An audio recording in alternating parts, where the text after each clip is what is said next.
Scientists finally reveal the truth about the Titanic. On April 14, 1912, at 11:40 p.m., RMS Titanic had a terrible accident that led to its ultimate demise 3 hours later.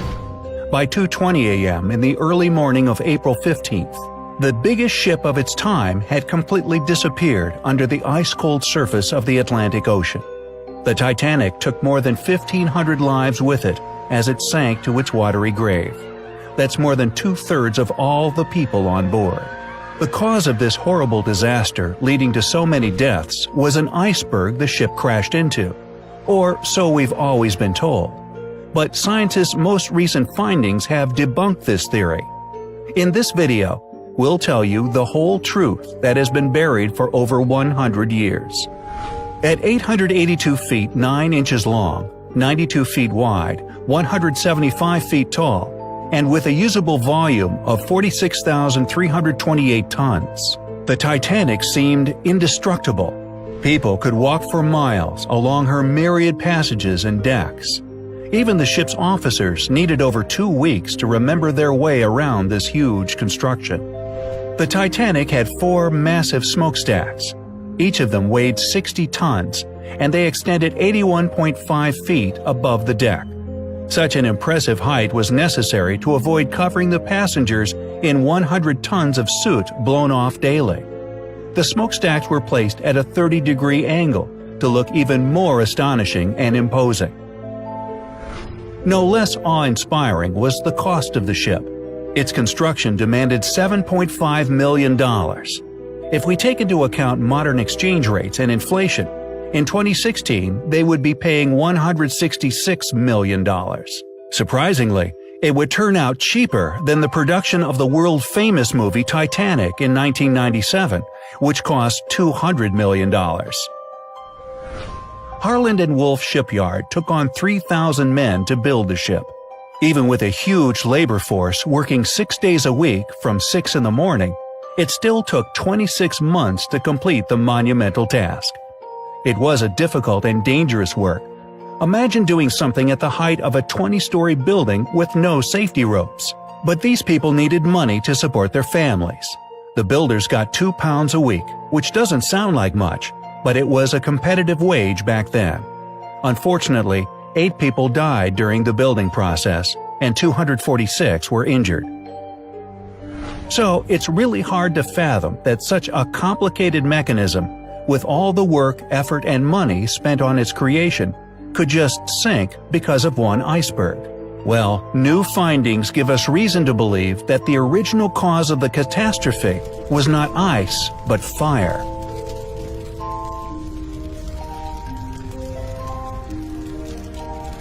Journalist Sana Maloney has been studying the fate of the Titanic for more than 30 years.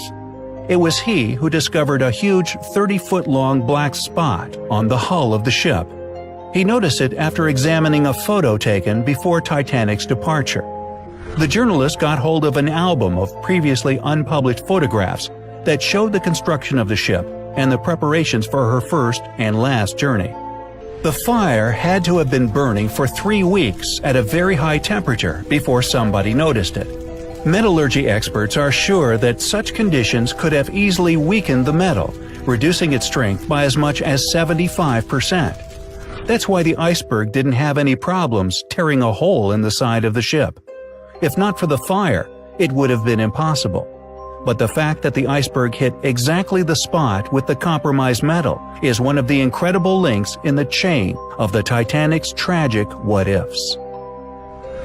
The management of the project knew about the fire and the fact that the ship shouldn't have set off on that fateful voyage.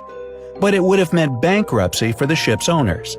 The thing is that at the time, miners all over the country were on strike, so there was no coal to sustain the Titanic. But the tickets had already been sold out, and other ships had been canceled since everybody wanted to be the first to sail on the largest ship known to mankind. That's why the owners of the Titanic bought all the coal they could find, and even the coal from other ships. Canceling the trip seemed out of the question. So, to conceal the truth, the ship was turned in such a way that the marks from the fire faced away from the docks toward the sea. Therefore, the passengers couldn't see them. Thus, the journey began. The interior of the Titanic was based on that at the Ritz Hotel in London. The grand staircase went down 7 out of the 10 decks on the ship. It was decorated with paintings, bronze cherubs, and oak paneling. The facilities for the first-class passengers included a swimming pool with heated water, a Turkish bath, a gym, a squash court, and a beauty salon. Ladies could even order a stylist to help them get ready for dinner. They had an onboard newspaper called the Atlantic Daily Bulletin. There was even a special place for first-class passengers' dogs. The pets were fed, taken for walks, and could even be trained during the voyage. The meals for the first class included 13 courses, each with its own wine. They were a big occasion, lasting about 5 hours. There were 1,500 bottles of wine, 20,000 bottles of beer, and 8,000 cigars.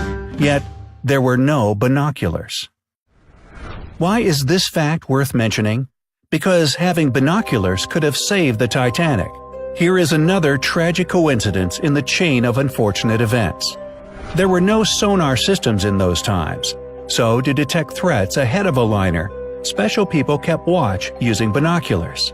But the binoculars on the Titanic had been locked away in a special compartment. The only person with the key to the locker, Second Officer David Blair, was replaced at the last minute. He was in such a hurry to leave the ship that he forgot to hand the key over to his replacement. This fateful forgetfulness was discovered only 3 days later when the ship was already at sea. If the crew had gotten the binoculars, they would have noticed the iceberg earlier and would have just enough time to avoid the crash. Perhaps the crash could also been avoided if the ship hadn't been breaking the speed limit.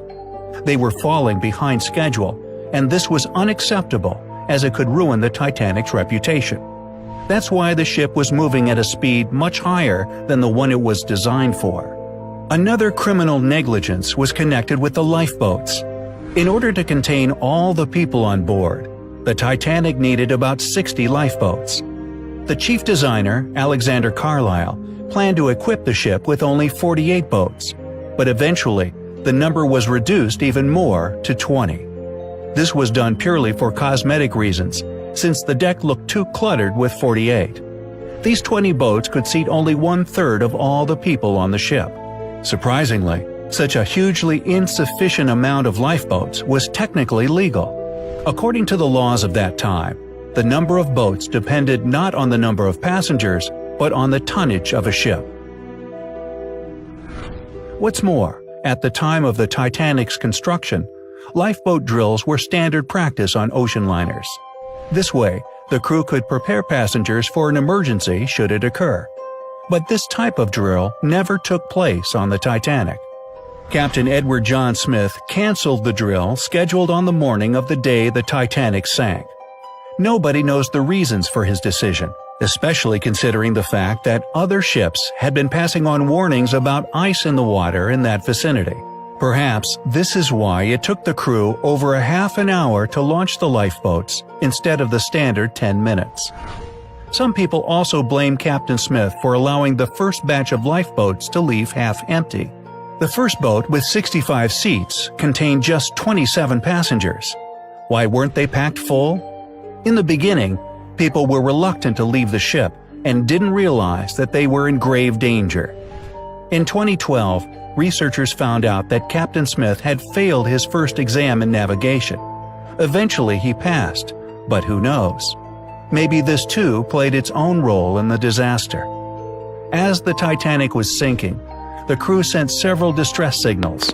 However, a ship sailing nearby, the Californian, ignored the emergency flare shot in the sky. The captain of the Californian later lost his job after this fact came out. But modern researchers have managed to prove his innocence. Well, better late than never. The reason nobody noticed the signals from the Titanic could be due to the phenomenon of light refraction. When layers of cold air are positioned below layers of warmer air, it causes thermal inversion. Thermal inversion, in turn, leads to the light refracting abnormally. In short, all this creates mirages, and such mirages had been recorded by several other ships sailing in that area. Historian Tim Malton is also convinced that light refraction that night could be the reason why the lookouts missed the iceberg completely. Criminal negligence, tragic and unfortunate chain of coincidences, fire or ice, whatever it was, it took the lives of hundreds of people and still keeps the minds of scientists busy to this day. What theory about the catastrophe do you believe? Share your opinion in the comments below. If we've opened your eyes to one of the mysteries you've been puzzling over, give us a thumbs up. If this video gets 15,000 likes, we'll tell you about the mystery of the Mariana Trench. To see more mind-boggling videos, subscribe to our channel and stay with us on the bright side of life.